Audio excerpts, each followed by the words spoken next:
Hello everyone, welcome to my channel biology by Miraj sir. और मैं हूं आपके साथ मिस्टर मिराज सर। आज हम लोग समझेंगे कि अल्कोहल पीने से कोई भी व्यक्ति ज़्यादा बोलना शुरू क्यों कर देता है, या कुछ भी करने के लिए इतना मचलने क्यों लगता है, या उसे क्यों इतनी खुशी महसूस होती है अल्कोहल पीने के बाद। ऐसा क्या होता है उसके बॉडी में रिएक्शन कि वो व्यक्ति ज़्यादा खुशी महसूस करता है, ज़्यादा बोलने लगता है। तो चलिए समझ लेते हैं। एक चीज़ और बता दें हम आपको कि इस वीडियो के बनाने का मकसद बस जानकारी देना है, किसी की भावनाओं से ठेस पहुंचाना नहीं है हमारा मकसद। राइट, बस जानकारी देना हमारा मकसद है कि अल्कोहल हमारे शरीर में कैसे रिएक्ट करता है। तो चलिए समझ लेते हैं। अगर अल्कोहल को दवा के रूप में लिया जाए तो यह फायदा करेगा, लेकिन ज़्यादा मात्रा में लेने से इसका ओवरडोज ही नुकसान करता है। देखिए भाई, जब भी कोई व्यक्ति अल्कोहल लेता है तो मुंह के रास्ते वो पेट में लेता है, अमाशय में। तो अमाशय में जैसे अल्कोहल जाता है तो अल्कोहल में कुछ भी पचने लायक होता नहीं है, इसीलिए वह अल्कोहल सीधा हमारी छोटी आंत में चला जाता है। और छोटी आंत के अंदर की जो भी दीवारें हैं, उनमें जो कोशिकाएं हैं, उस अल्कोहल को कैच कर लेती हैं और उसे ब्लड में ट्रांसफर कर देती हैं। तो जो ब्लड की कोशिकाएं हैं उस अल्कोहल को ढोती हुई पूरे शरीर की कोशिकाओं तक पहुंचा देती हैं। आपको पता है कि पूरा हमारा शरीर है यह छोटी छोटी कोशिकाओं से मिलकर बना हुआ है। कोशिकाएं अपना जीवन जीती हैं तो हमारा शरीर भी अपना जीवन जी रहा है।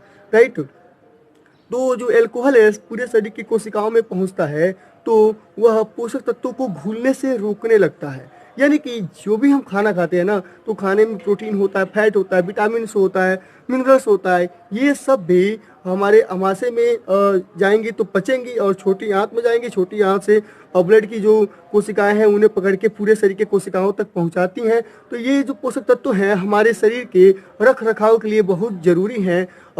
हमारे शरीर के लिए, ऊर्जा के लिए, ठीक है, विकास के लिए, वृद्धि के लिए, ये सब तत्व हमारी कोशिकाओं को जरूरी चाहिए। ठीक, तो इन तत्वों को जो अल्कोहल है वह घुलने से रोकता है, तो यहाँ पे नुकसान करता है हमारे शरीर के लिए। अब बात करते हैं कि अगर कोई भी व्यक्ति अगर अल्कोहल लेता है तो पेट में जाता है, पेट से छोटी आंत और छोटी आंत से खून में जाता है। तो जो खून से वह सबसे पहले जाता है कहाँ? लीवर के पास। लीवर एक ऐसा ऑर्गन है जो अपना निर्णय स्वयं लेता है। ठीक, उसे सेकंड पार्ट ऑफ ब्रेन भी कहते हैं। ठीक, तो जो लीवर है वह जांच करता है कि भोजन में जो भी व्यक्ति ने जो भोजन खाया है वह क्या शरीर के लायक वो तत्व है कि नहीं। अगर वो शरीर के लायक नहीं है तो उसे पॉइजनस घोषित कर देता है और वह उसके फिल्टर करने लगता है और शरीर से बाहर निकालता है मुंह के रास्ते। ठीक, जैसे कि बहुत लोगों को उल्टी आ जाती है ना, तो मुंह के रास्ते जो भी खाना है वो पॉइजनस हो जाता है, तो लीवर संदेश देता है और हमारे पेट में सिकुड़ाव फैलाव जो है ज़्यादा शुरू होने लगता है और मुंह के रास्ते से भोजन बाहर आ जाता है। या कभी कभी लूज मोशन भी हो जाता है ना, पेट खराब हो जाता है तो पेट के रास्ते से बाहर निकाल लेता है, या पेशाब के रास्ते से भी जो भी फिल्टर करता है गंदगी को बाहर निकालता है। कौन? हमारा लीवर, यानी कि उसे पॉइजनस घोषित कर देता है। तो यहाँ पर भी जो अल्कोहल जाएगा ज़्यादा मात्रा में, अगर कोई व्यक्ति अल्कोहल लेता है तो जो लीवर होता है उसे क्या करता है? फिल्टर करता है। लेकिन बुरा यहाँ पर यह होता है कि जो फिल्टर होने के बाद बनता है वो सबसे बुरा होता है। ठीक, वह अल्कोहल से भी ज़्यादा खतरनाक होता है और यह सीधे हमारे दिमाग की कोशिकाओं में भी पहुंचता है। पूरे शरीर की कोशिकाओं में पहुंचता भी है तो दिमाग की कोशिकाओं में भी ये पहुंचेगा भाई। राइट, वहाँ पर हमारे दिमाग के संतुलन को ये खराब कर देता है और हमें खुशी देने वाले तत्व जैसे कि डोपामीन, सेरोटोनिन और एंडोफिन का रिसाव जरूरत से ज़्यादा होने लगता है। ऐसे में पीने वाला जो व्यक्ति है कुछ ज़्यादा बोलने लगता है, ठीक, और कुछ करने के लिए ज़्यादा मचलने लगता है। हर रोज़ एक से ज़्यादा बियर पीने वाले को दिक्कत हो सकती है। जो लीवर होता है 1 घंटे में एक से ज़्यादा ड्रिंक को हजम नहीं कर सकता। शराब और दूसरी हानिकारक चीज़ें शरीर की कोशिकाओं को नुकसान पहुंचाती हैं। नतीजा ये होता है कि गले और पेट में सूजन होने लगती है। इसके अलावा बहुत ज़्यादा पीने से आनुवंशिक ढांचे को भी नुकसान पहुंचता है। आनुवंशिक ढांचा का मतलब जो डीएनए है उसमें परिवर्तन हो सकता है। अगर उसमें परिवर्तन होगा तो समझ लीजिए कि आपके बॉडी में परिवर्तन हो सकता है। इस प्रकार से कई प्रकार के कैंसर का भी खतरा बढ़ जाता है।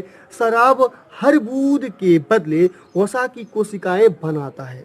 राइट। जो लीवर में मौजूद जो कोशिकाएं हैं उनकी जगह वसा की कोशिकाएं ले लेती हैं। नतीजा ये होता है कि वसा से भरी लीवर की कोशिकाएं जो कि ठीक तरीके से काम नहीं कर सकती हैं, और जब काम नहीं करेंगी तो नुकसान होगा ही। शराब के हर गिलास का मतलब यह है कि शरीर के सेहत से खिलवाड़ करना। नशा हमारे मस्तिष्क की कोशिकाओं को केवल नुकसान ही नहीं पहुंचाता है बल्कि उन्हें मार भी देता है। लीवर भी धीरे धीरे काम करना बंद कर देता है, उसकी कोशिकाएं पूरी तरह से नष्ट हो जाती हैं और नतीजा ये होता है कि लीवर सिरोसिस के रूप में सामने आता है। लीवर सिरोसिस का मतलब कि लीवर की कोशिकाओं की जगह दूसरी कोशिकाएं आ जाना, ठीक, यानी कि लीवर की कोशिकाएं नष्ट हो जाना। जैसे कि अभी मैंने बताया कि वसा की कोशिकाएं बनने लगती हैं, लीवर की कोशिकाओं की जगह वसा की कोशिकाएं ले लेती हैं बनकर, राइट। तो लीवर सिरोसिस के रूप में बाहर आती है। पीने वाला इन सब से अनजान होता है और उसे बस थकान महसूस होती है और उसे जरूरत से ज़्यादा नींद आती है, जिसके साथ अक्सर ऐसा होने लगे इसे बीमारी के अलावा और भी कई समस्याएं होने लगती हैं। ऐसे में बेहतर यह है कि शराब के सेवन कम किया जाए, यानी कि शराब के सेवन को कम किया जाए और या इसे पूरी तरह से बंद कर दिया जाए। अगर शराब का सेवन बंद कर दिया जाए तो आमतौर पर जो लीवर है कुछ हफ्तों बाद दोबारा ठीक से काम करने लगता है। सूजन भी जाने लगती है, जो गले में और पेट में सूजन होती है जाने लगती है। लेकिन जरूरी यह है कि लाइफ स्टाइल में बदलाव किया जाए और सेहत का पूरा ध्यान रखा जाए। हालांकि ऐसा भी नहीं है कि शराब अपने साथ पीछे कोई निशान नहीं छोड़ेगी। नशा करना छोड़ दिया जाए तो भी कैंसर जैसे बीमारी से मुक्ति नहीं मिल सकती है, ठीक। हो सकता है कि कैंसर भी हो सकता है, ठीक।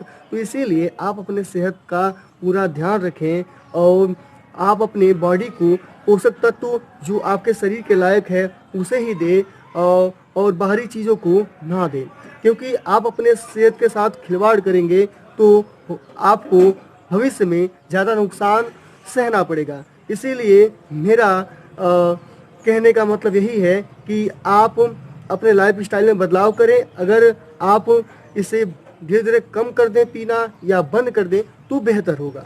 तो आई होप मेरे द्वारा दी गई ये जानकारी आपको समझ में आई होगी। हम उम्मीद करते हैं आप समझे होंगे। अगर आप हमसे कुछ भी पूछना चाहते हैं तो कमेंट बॉक्स में आप हमसे पूछ सकते हैं और इस वीडियो को आप लाइक ज़रूर करिएगा और इस वीडियो को औरों के पास शेयर करिए ताकि औरों को भी जानकारी मिले कि अल्कोहल लेने से शरीर में होता क्या है। तो दोस्तों वीडियो देखने के लिए धन्यवाद।